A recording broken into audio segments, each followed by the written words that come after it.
But if it is creating some problem, we are saying that no, no, no, it's a deep fake. I am not that person. We are claiming like that. So various credibility crises arising. Now I am coming to this, my direct question in the educational field. Now, as I said, not only the students, many researchers, many faculty members, even organizations, universities or colleges, they are creating lot of contents with the help of AI. With the help of AI, it is creating very good flow of language, content in the correct logical order. That's good, but it create the hallucination. You know hallucination? It is not there, but it is showing that it is there. Recently, one university created some papers. The AI show created the bibliography also, reference books. But that kind of reference book is not available in the world. That kind of, there is no books. It creates this kind of, there is a author, the book title, publisher, year, everything. It is created on its own, but there is no particular kind of book published by any author or publisher, right? So these kind of crises are happening. If you are thinking, if you are believing that, if you are going for a conference or going to present a paper, if you are depending on this AI, it will create some problem. Yes, automatically, if there is a lot of senior professors there, they can easily identify, yes, it's, I never heard this kind of book. I never heard this kind of statistics. All these things we can easily identify. Okay, how you can identify, overcome, and overcome these kind of AI problems? Now, whenever we are, whatever we are doing, whatever we are creating, immediately the other tools are also arising. AI, if you are using the AI detection softwares are now available. Even for ChatGPT, Zero GPT is there. Many software tools are arising. Yesterday, one of my colleagues, she was writing a paper, proposal to submit ICSSR, major research project. She put the paper proposal in the Turnitin software, Turnitin software, plagiarism checker. It is also showing the AI content. It is giving a 100%, 100% checking. It is showing that these are the areas are created by AI. Actually, she is not using the AI, but it is showing that it's a AI created content. So these kind of problems are coming.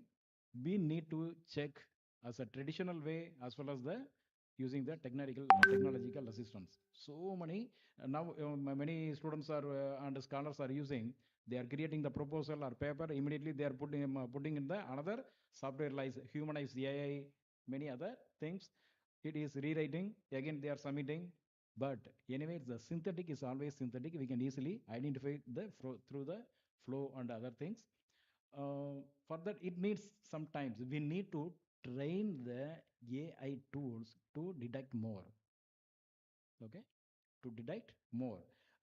Whenever it's still it's a evolving period only. The AI is not a simple thing. We are users. It is giving very good answer within 10 seconds, 20 seconds, 30 seconds. So we are believing that it's very easy, but actually it consisting so many technological things, deep learning, machine learning, larger language models, LLM, many things.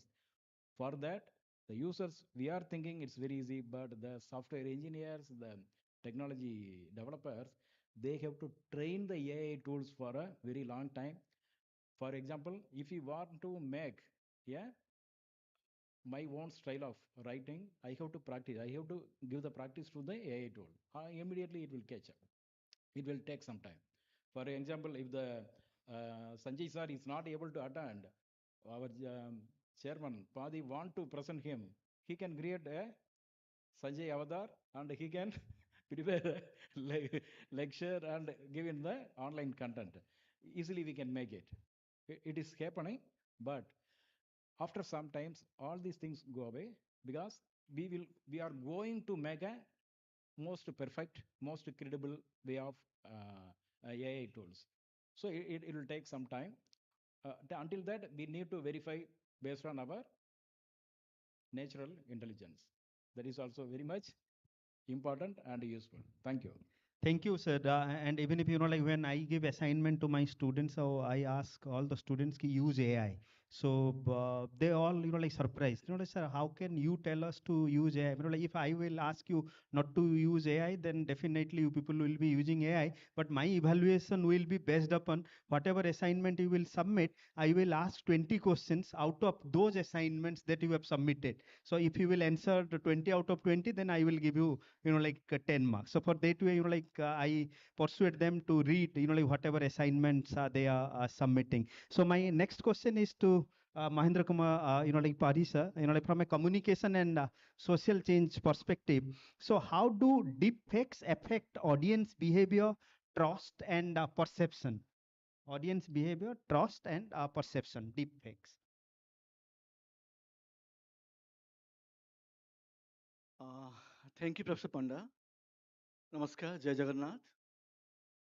My revered panel members on the dais, my teachers, mentors of the dais, my faculty friends, and dear students. It's indeed a great pleasure being a part of this conference conclave. So my special thanks to Professor Panda Padhi, Professor Upendra Padhi, and at the same time, I congratulate Professor Panda for pointing out a very serious, that a very pertinent question. But before to that, I must beg apology, Professor Panda. Allow me a little space of trespassing your question, and I'll come up to that point again. So, in my presentation, in my speech, in my deliberation, first I would like to focus on information credibility, communication credibility, societal change, deepfake, a byproduct of artificial intelligence, and development sustainability. I just want to correlate these three things. Friends, ever since the end of the Second World War, there was a commonly shared concern among the development theorists, the policymakers across the globe to address the problems of unemployment and other related social and economic issues at an immediate, and to conclude the reason and amiable solution and a panacea in the form of that came up in the shape of industrial revolution in its modern shape. When industrial revolution was there, development was there, but was pinpointed and was confined to the Western reach, negating the very interest of the underdeveloped and developing countries, creating a development divide, a bridge between the haves and have-nots, the so-called third world countries and the rich nations, in the form of information gap, knowledge gap, socio-economic benefits gap, and from that, a concept of imperialism in the form of knowledge transfer, technology transfer, and information transfer crop up. Now, when the development was focused on the basis of industrial revolution, development was there, but somehow the direction was it was lopsided due to some specific reasons, as a result of which the direction was direction was lopsided. To rectify again in 1970s, a very important, that very crucial international developmental dialogue meet in the name of Club of Summit, Rome Club of Summit, from out of which a new knowledge came into the forum in the form of limits to growth theory by Professor Meadows. In that particular theory, they found out that there was a missing link in the development chain, because of which the developmental fruits were confined to few hands, negating the very interest of the downtrodden or the so-called third world countries.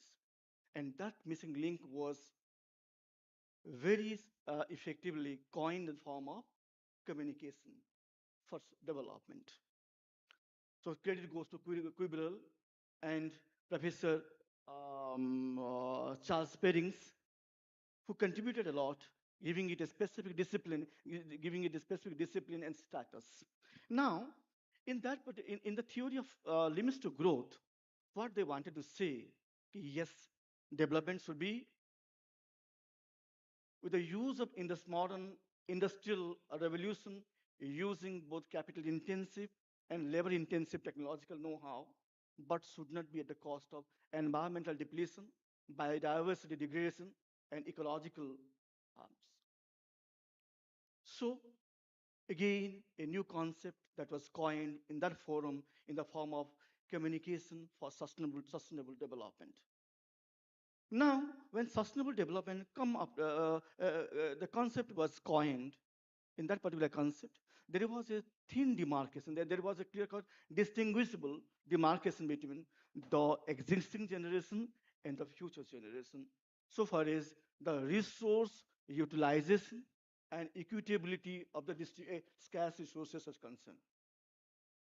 Because there was a disparity, because there was a scarcity, because there was a mismatch between the demands and the supply of resources. The demand was on ending and the supply was scanty, creating a situation of scarcity. That scarcity demanded whatever resources we have at our disposal needs to be efficiently utilized so that can fulfill the need and requirement and whims and fancies of the common masses. Here, for the first time, communication was used as a facilitator to address the problems using the persuasive skill and the motivational content. But friends, communication using persuasive skill and motivational content demands that while designing the content, it needs to be, it needs to cater trustworthiness, relevance, accuracy, and tone of the message. Tone of the message is very important to maintain credibility of communication or information. And today, we almost passed the saga of when we used to say in our traditional journalism, seeing is believing. Seeing is believing. That was a phenomena in the traditional journalism. Today we are witnessing seeing no longer is a believing phenomena. Whatever we see, hardly we believed. And it is because of the emergence of artificial intelligence. Friends, when we are talking about, I'm not a technical person, I will focus on from the viewpoint of communication. Uh, since we are using artificial intelligence, being a communicator, using the content, designing the content, using artificial intelligence for the target audience, those who are those who are not information sufficient, there are gaps, there are information gaps, there are knowledge gaps and benefits gaps. So here, while designing the content of communication here, one must keep in mind designing the tone of the message. If I'll be allowed, I must say how the tone of the message, how the tone of the message successfully can create a social change so far as development is concerned. Friends, this is a case study emerged from my daily research work. So I just want to put because it sounds a little bit penetrating. Friend, it is a case study from Uttar Pradesh where in a certain district of Uttar Pradesh, there was a small village. The village was completely cut off from the developmental mainstream. The society, the village, which was located in that particular region, district, was completely cut off from the developmental mainstream. The village, from social, from economic viewpoint, as I said, was completely cut off. And in that particular village, there was a small health clinic and was assigned a MBBS trained doctor of the Uttar Pradesh government was assigned the task of being the caretaker of that health clinic. One day what happened, a lady from a very humble background who hailed from that particular village, been to the clinic for some medical prescription for her ailing baby. The doctor, after a thorough diagnosis, has prescribed some medicine, advising to administer. Look, you have to administer. The doctor is saying, look, this is what is the tone of the message, which is very critical, which is very important and crucial for maintaining the credibility of communication. Look, you have to administer half a teaspoonful of medicine in every 6 hours of duration. The doctor of that clinic is addressing to the lady who hailed from the humble background, asking with a tone of message, you have to administer half a teaspoonful of medicine in every 6 hours of duration. This was the prescription given to the lady. The lady shook her head, returned back to her residence, applied the medicine to the ailing baby, but unfortunately, what happened? The very next day, the ailing baby was brought to the clinic brought to the clinic very immediately, and the situation almost collapsed. Somehow, the doctor, after seeing after again a detailed diagnosis, was given high dose of medicine, and the situation was controlled. Then the question is, from a communication viewpoint, despite the best intention of the doctor, despite the best, it's not that the doctor was a Jhola Sahib doctor, the doctor was a trained MBBS doctor. Whatever medicine was prescribed was perfect. These are the assumptions we can make. And the medicine, since the diagnosis was good, the medicine and the dose was even perfect. But the reason was, while setting the tone and designing the content of communication message, the doctor failed in communicating, being a communicator. When he said, you have to administer half a teaspoonful of medicine, half a teaspoon of full of medicine, the concept of teaspoon that sounded to the lady quite foreign. Even till date, I do not have a concept what exactly should be the size of a teaspoon. It varies from person to person. The size varies from person to person, depending upon his taste or her taste. So here, when she was prescribed, you have to administer half a teaspoon full of medicine. The lady, she administered according to her own state of understanding, and possibly it could be कि the size ज़्यादा हो गया हो या छोटा हो गया हो. As a result of which, what happened? No, the situation was beyond control.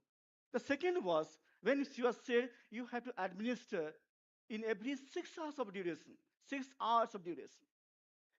The content of communication, while designing, was negated the socio-economic background of the target audience. Because first I said with an assumption, the village was completely cut off from the developmental mainstream. The lady hailed from a humble background. She was deprived because the village in which majority of the population they are living below poverty line. The basic calorie intake was at a very dismal state.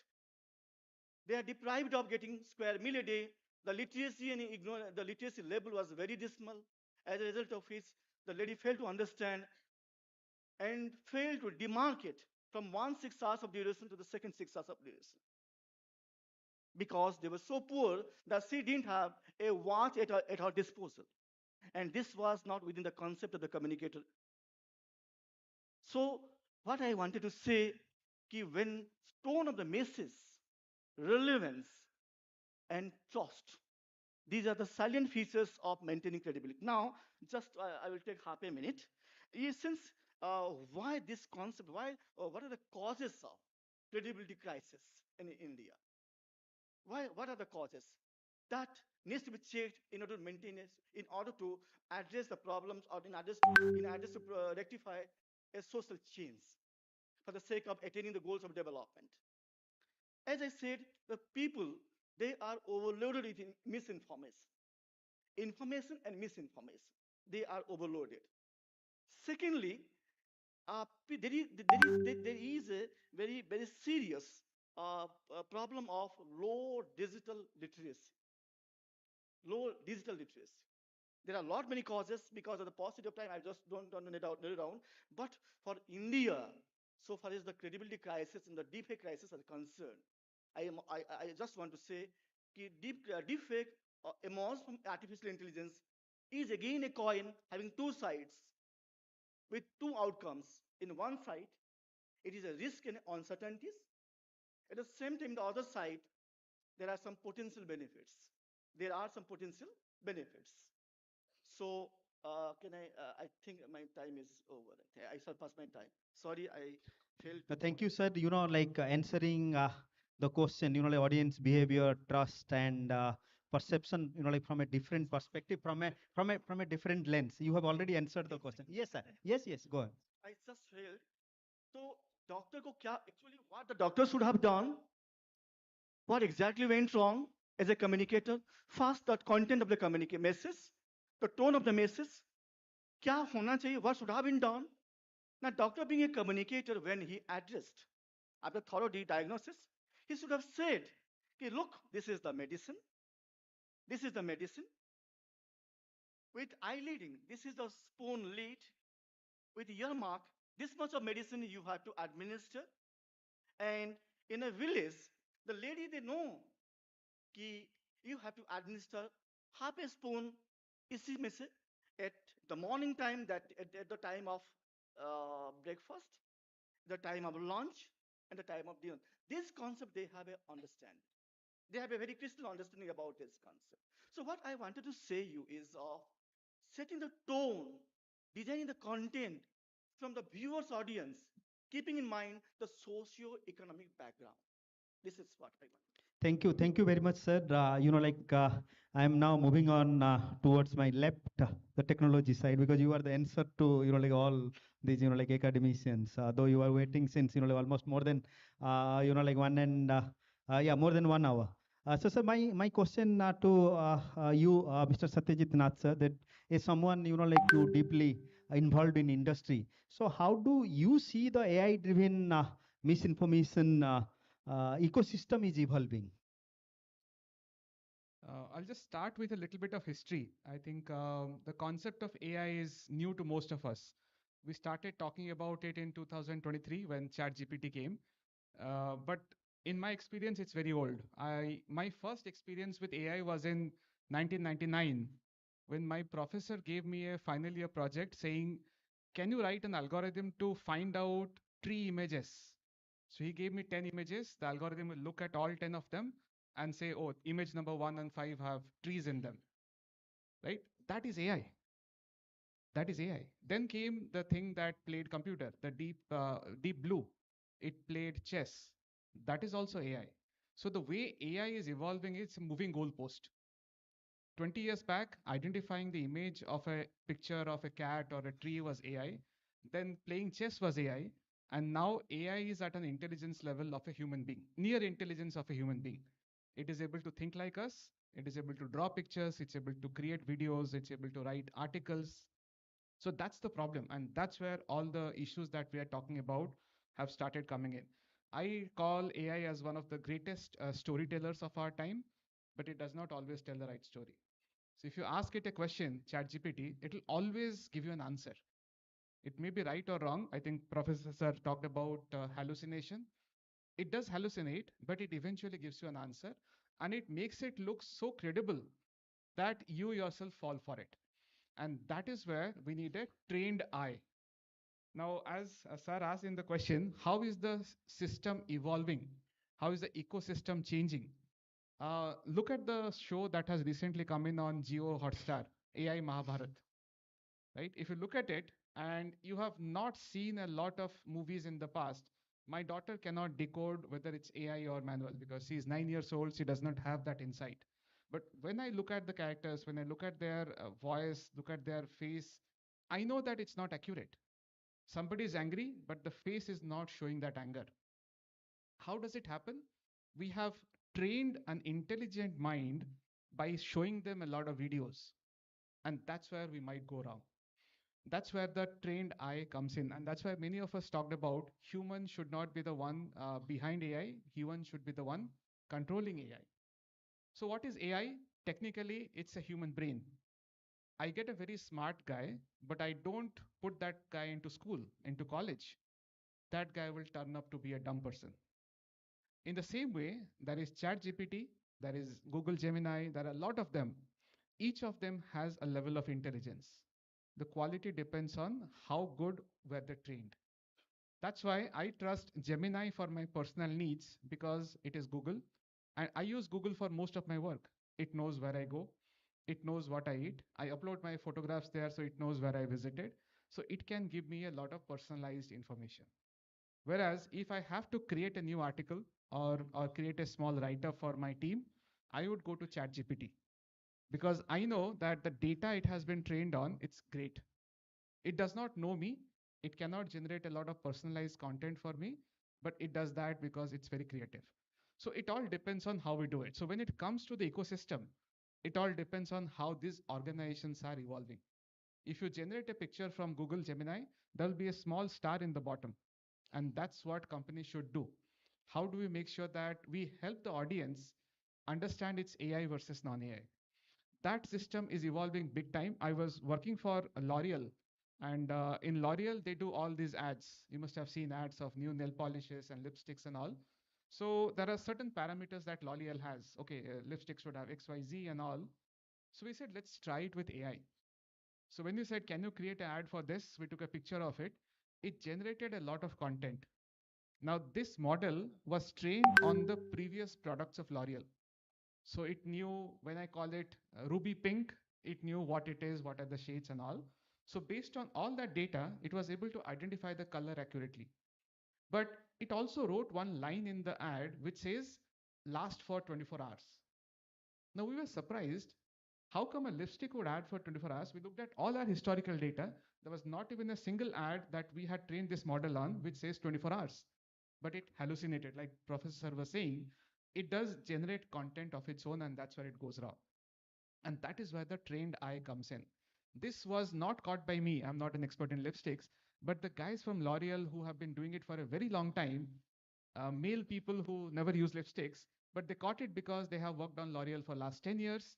They know the quality of L'Oreal. They know what lipsticks can do, cannot do, and they caught it. So the ecosystem is evolving fast. Companies are putting in checks and balances in play. Now, once we found this error, we have put in the right set of algorithms so that it does not recur. We have told the model explicitly, don't do this, and it will not do it. So the content evolution in organizations that are governed, that are controlled, is always there. They're not going to generate random content. The problem comes from outside. Like the question the gentleman asked, some CEO was sent a video of certain things and he believed in so much, he actually paid a lot of money for that. And that is where he was duped. That is where we all come in, the negatives that come in. Now, why does it happen? If Google as an organization would say, even if you are a paid member, I'll always put in the star in the video.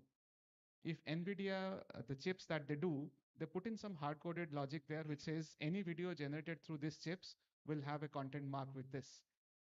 That is where this deepfakes will become easier to detect. The problem is because a lot of this money, a lot of these companies are paying money and saying, I want a full version, paid version, XYZ.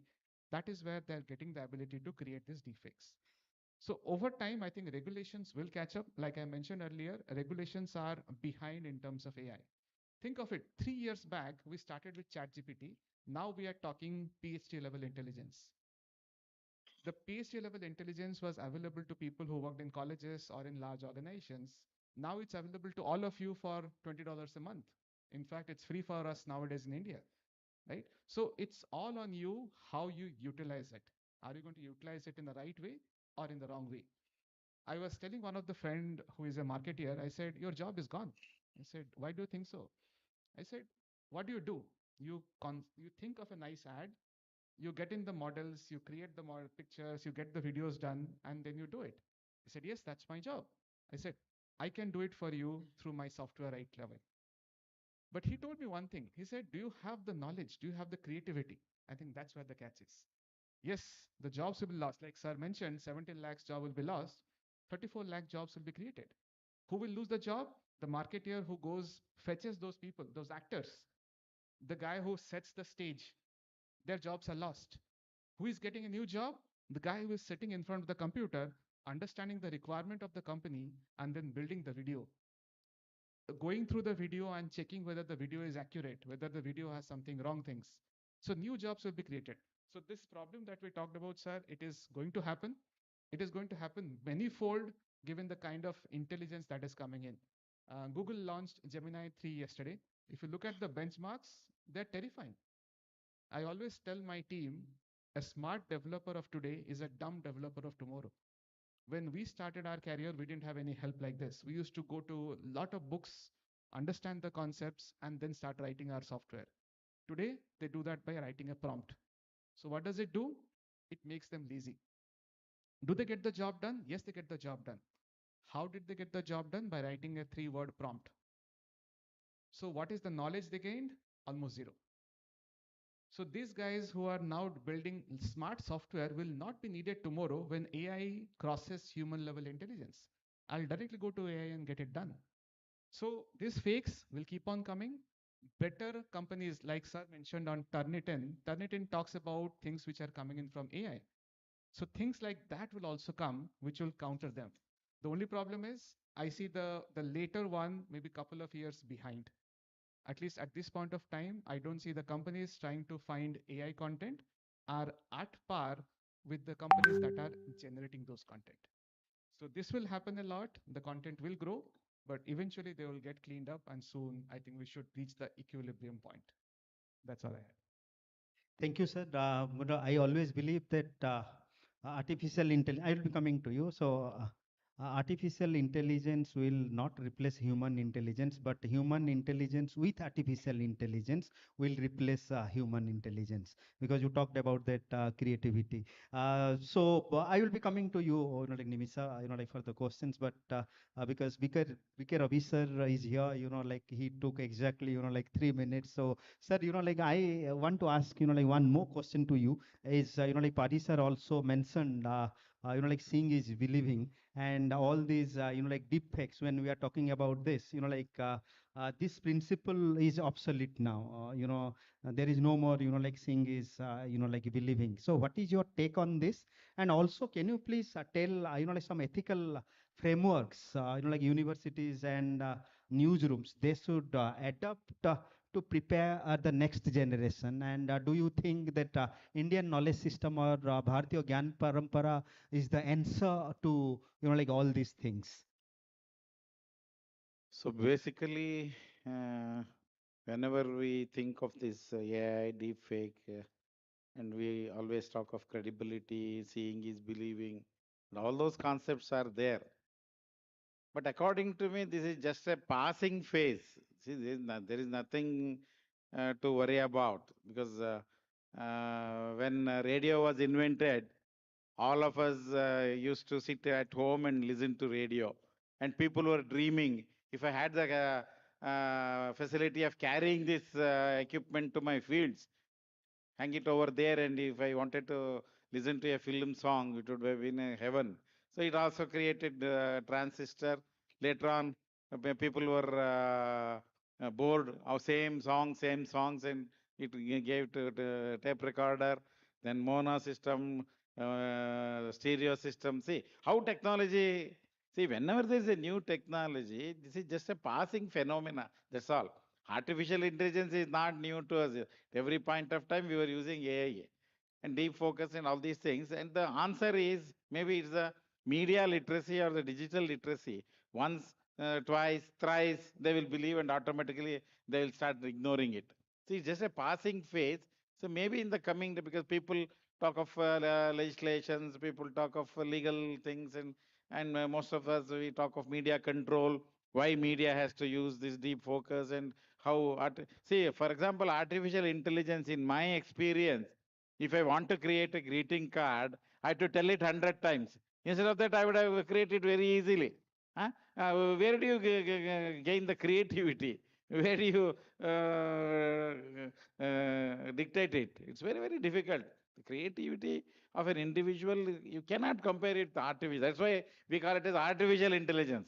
People, especially why I am worried is in the classroom, the younger generation, they argue with us. No, sir, nothing to study, sir. Nothing to learn about, sir. Nothing to store in my brain, sir. Everything will be done by artificial intelligence. This is a wrong concept which our younger generation should not be misguided.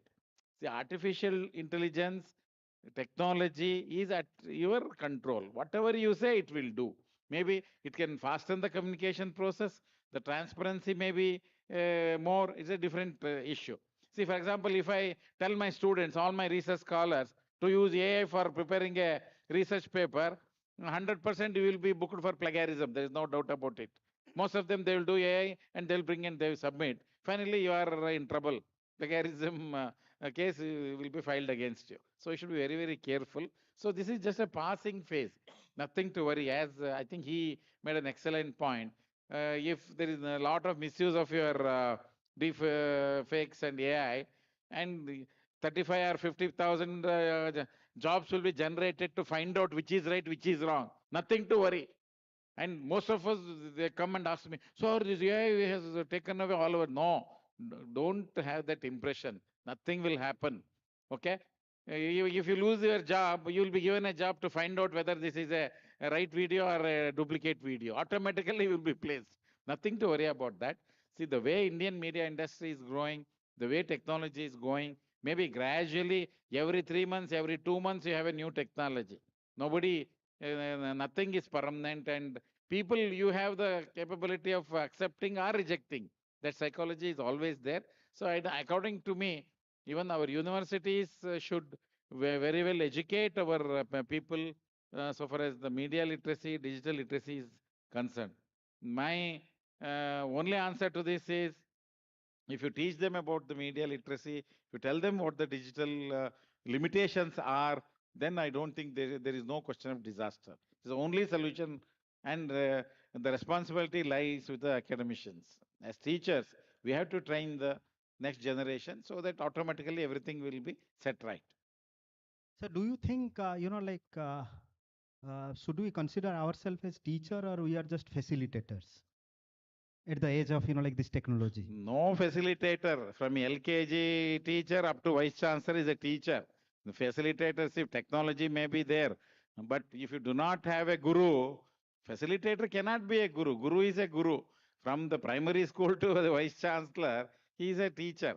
See, somebody sitting in United States of America, you use as a word facilitator. Why we should use this? No, that will not work. A teacher is a teacher. They sit in United States of America and they use a word false news. So how do you define news, sir? How can you use, how can false and news go together, sir?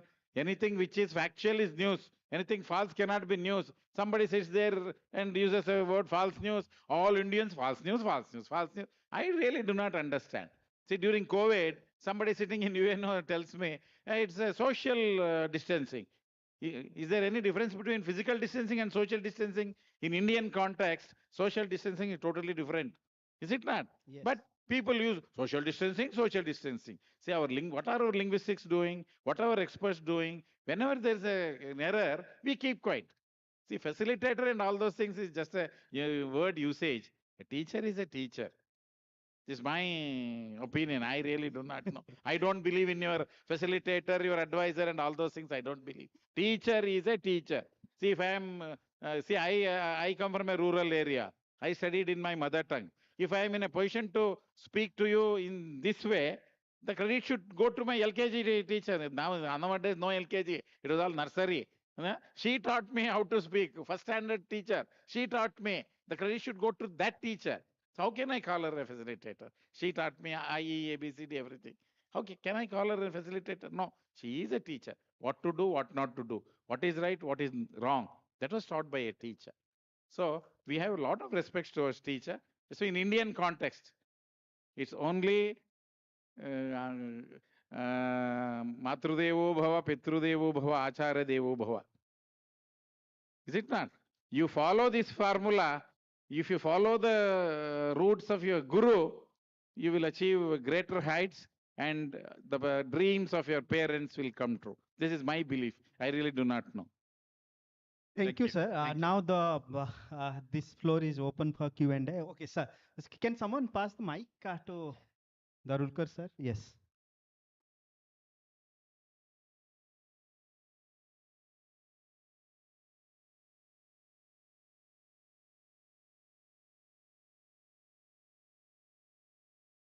and literacy and kind of professional ideas of artificial intelligence. What is needed is developing the Indian perspective. Look at what is tarka, what is bhasa, abhasa, pratyaksha, paroksha. We say about social media platforms, they are not pratyaksha, they are paroksha, looking into some other eyes. You prepare such a picture that looks you like the same. uh, when I was in Karnataka University, I delivered a lecture there. A boy came. He told me, Sir, you ditto, you look like Puttaraju. You just like a Kannada film hero. So I said, I am not him. He is a different person. I am from Maharashtra. So that was a kind of, his conception. In the artificial intelligence, the discussion was very interesting. That due course of time, people develop their own logic. In America, in many universities, now there is a new paper has been introduced. Critical thinking in media education. And the contents are mostly all the universities have same, little bit changes. But such a paper in Indian media education is highly needed to develop critical thinking in media. Should be based on media logic, should be based on critical thinking, but again, not on the Western critical thinking, but the Indian perspective. When we try to develop mimamsa, criticism, logic behind that, not only 5W and 1H, as Ravi was telling, anything coming false news, news cannot be false. Fake, deep fake, and how many? Far fake. You add suffix, you can 100 types of fake types you can evolve. There are 8 to 10 types of fake news. But when you develop a media logic in Indian context, in Mahabharata also, in Narova Kunjarova, it can be a human being or it can be an elephant also. But that was a kind of logic. Evolve Indian logic, evolve the ethos of Indian perspective of communication. Then this entire thing, say, Corona began a period of deep fake news in the truth age. In political science, we used to debate it like a postmodernism age. Postmodernism has been dominated by Western media. Donald Trump is a creation of postmodernism, like truth age. So, truth age, it was, we can say it as a Kali Yuga. In Indian context, we can say it Dwapar Yuga, Treta Yuga, Kali Yuga. But why do you use a deep fake Yuga or truth Yuga? Thank you very much. Thank you very much, sir. So now, next I want to move to Nimisa. You have a question, please.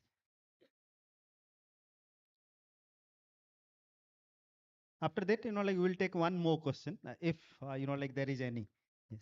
But we are running out of time. Yes. Nimisa. Namaskar, sir. So you were talking about the lipstick ad where you fed the system with a lot of ads where none of them say 24 hour, it lasts for 24 hours. Now we're talking about a system that simulates the intelligence of a human being and to some extent the emotions and also the creativity because people are resorting to it for academic purposes, for efficiency, as well as for new ideas sometimes, even though they're not as structured, but we do find that, and people for also therapy, which has been found dangerous in some ways. But we do resort to that.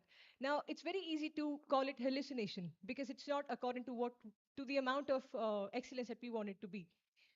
But this is part of a concept called explainable AI that scientists are trying to, develop now because the way AI works, the mechanism is beyond our comprehension. So, how can we so surely call it hallucination and be so sure that it won't have the intelligence that we do not yet know of? Our privacy, we so easily share information with AI that can be misused. And even though we can now say that it needs so much verification that it wouldn't even know how to misuse it, but it can misuse it if it is beyond our comprehension. So, as media educators, what are the things that we need to learn, relearn, and more importantly, unlearn in this age? Because fire is a tool that has been in use for thousands of years, but we still do it is out of our control. So, how do we use a tool that is now gained to some extent consciousness? So I think consciousness is a big word. It's not yet there, but your point is valid on the hallucination part. See, when we fed it all the ads, it knew that there is a number of hours that a lipstick can last, right? So when we started going through the logs, we realized why it said 24 hours. Because when we fed in this new one, we gave it a lot of extra things saying it's built with XYZ, the earlier ones were built with something else, the quality is different. So it made an assumption. That's why the 24 hours came, saying the old ones were built with, let's say, I don't know the technical terms, with chemical XYZ. This one is ABC, and you say ABC is 20 times better, 30 times better. So it made an progression, saying 12 became 24. So that's where it hallucinates because The hallucination part is it does not exist, but it thinks it does. Yes, sir. So that's where the numbers came. Now, when we went through the log, the point you mentioned on explainable AI, I think if you go to the latest version, ChatGPT 5, and you ask a question, it tells you the process it is doing. Yes, sir. I do this, I did this, I'm checking this site, and then Yes. I'm giving you the answer. That's the explainability. Same thing, right? Forget AI. Go to a doctor. The doctor says, eat this medicine. Versus he says, you have this problem. You should try this. This is the best way to do. That's explanation. I think AI is going towards that, where we go for an explanation, but that's more from a text standpoint. When it comes to a video that has gone viral, there is no explainability. I mean, it's Yes, sir. gone viral because it's in the wrong hands. And that's where the problem starts. A pen can be mightier than a sword because it's in the right hand or a wrong hand. You don't know what it is. So, as media person, the key thing to do is, are we utilizing the power in the right way? I said you have a PhD level intelligence in your hands at $20 a month, almost free. Almost. Are you utilizing it the right way? Is the key thing that people need to understand. As educators, this is what we need to tell our people. Hey, are you using it the right way? So those boundaries, those guardrails that you put around it, those become very, very crucial. If those are not there, people will just break the boundary and do whatever they want to do because they have power in their hands. So that's the problem. So when you talk about explainable AI, uh, uh, it has been AI has been in use for has been a concept that people have been familiar with for 20 plus years, and it's only come to surface in the last 2 years. And if scientists are actually coming out with publishing articles on this, wouldn't be a issue of concern because it hasn't been it hasn't reached the headlines before, and scientists wouldn't really write it to publish it on their official handle if it isn't a issue of concern.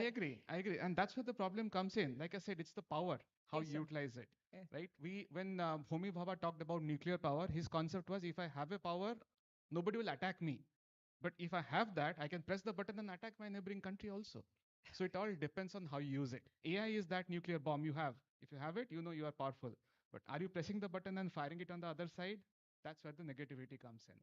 So that explainability concept comes in, and that helps us take it forward. Maybe we can talk offline with more details. I think you have some more questions. Yeah, I do, sir. Thank you so much, sir.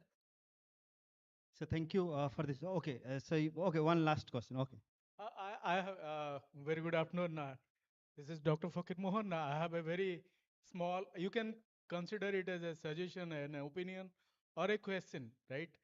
Can't we consider AI as a facilitator rather considering it as a competitor?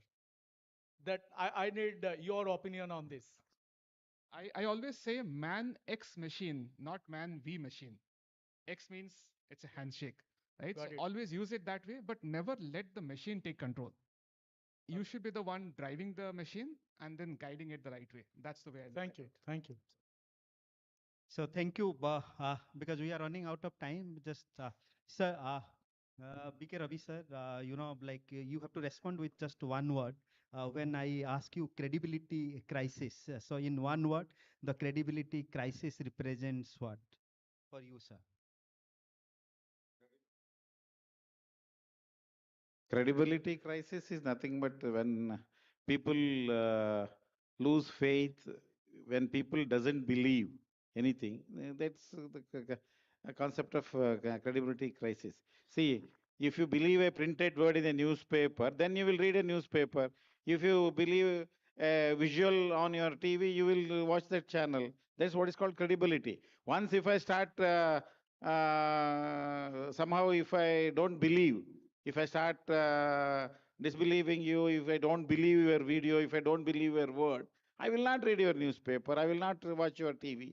That's what is called credibility, which is very, very important for any media. As long as media enjoys the credibility of the population, it will survive, otherwise it will disappear. This is theory. So Mahendra Patil sir, for you, credibility crisis is Credibility crisis is of mistrust. mistrust. Okay. So, sir, for you, AI in one words. AI is very good. Is a very good companion. You make us a very good friend, not a bad friend. That's all. Okay. Thank you, sir. For you, deepfakes in one word.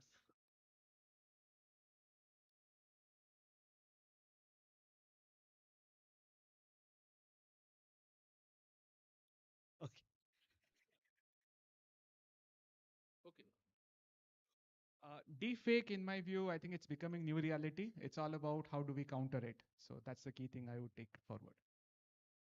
So, because we are running out of time, thank you, esteemed, panelists. So, technology may create, recreate our faces, our voices, even our emotions, but it cannot recreate our values. So, with this, I would like to invite the conclave chairman, Professor Upendra Padisa, to felicitate our chairman and panelists. Upendra Padi sir, please come on the stage, sir.